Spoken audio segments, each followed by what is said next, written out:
Hi, I am student Nurse Smith, and my topic that I am going to speak about today is Lyme disease. But before we get down to the nitty-gritty of the disease, I would like to give a brief history of it.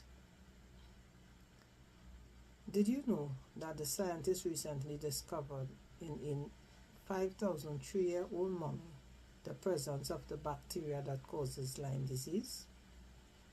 This would suggest that the disease was here thousands of years ago before its first actual report. The first reported signs of Lyme disease was documented 130 years ago by Alfred Bushwold, a German physician who noticed chronic skin rash on his patients. However, it was only until 1981 the bacterium spirochete that causes Lyme disease was identified by scientist Willy Burgdorfer while conducting a study on another disease caused by a tick bite. He then named the spirochete Barilla Burgdorferi. Prior to this, though, during the 1960s and 1970s, the disease was widespread in a town called Lyme, Connecticut, USA. A matter of fact, the name Lyme in the disease was derived from the town's name.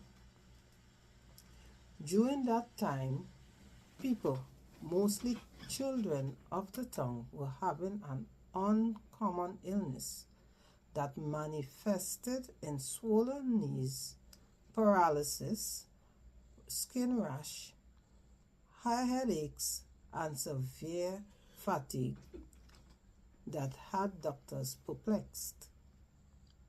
Despite numerous cases over the years, no one had a clue as to how to treat or even diagnose this illness.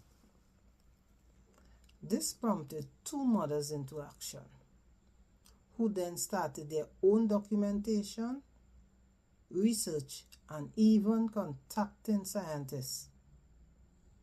Their dedication evoked the medical fraternity to investigate this strange illness. What they uncovered was that prior to the rash and arthritic condition, patients reported they were bitten by a tick. Thanks to them, Dr. Burgdorfer and others, we now have a better understanding of the disease today. So we had a history. Now we will now go down into how this disease affects the human host. So what is Lyme disease? Lyme disease is an illness transmitted from the bite of an infected tick carrying the bacteria called Barilla Burgdorferi. We will now look at the history of the disease and its relation to its host. The tick has to latch onto the host for at least 24 to 78 hours for transmission to take place. After transmission, the disease goes through a series of stages which includes early infection, disseminated infection, and persistent infection. There is an incubated period of 3 to 32 days where signs and symptoms may appear in the host.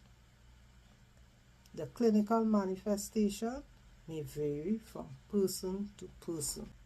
So the first stage, or the early infection or localized infection of the skin. During this stage, the human host may notice a skin lesion in the form of a circular rash that is not itchy or painful and spread over days. Other signs and symptoms may include fever, headaches, extreme tiredness, joint stiffness, muscle aches and pains, and swollen lymph nodes. If not treated in a timely manner, the symptoms worsens and can spread to the heart, joint, and even the nervous system. Dissemination of the infection is the second stage. Signs and symptoms usually appear within 3 to 10 days after being bitten. Persons may also experience symptoms from the first stage, followed by numerous rashes on other parts of the body, neck pain or stiffness, muscle weakness on one or both sides of the face, irregular heartbeats, pain that starts from the back and hips and spread to the legs, pain, numbness or weakness in the hands or feet, painful swelling in the tissues of the eyes or eyelids, and immune system activity in the nerves that causes pain or even vision loss. The third stage, which is the persistent infection. In this stage, some initial symptoms may continue 2 to 3 months after being bitten by a tick. Moreover, it may last for several years because small amounts of the agent may have survived in localized areas such as the joints, nervous system, or other skin sites. The most common areas that is affected by intimate attacks of arthritis are the large joint, especially the knees. We will now look at treatments.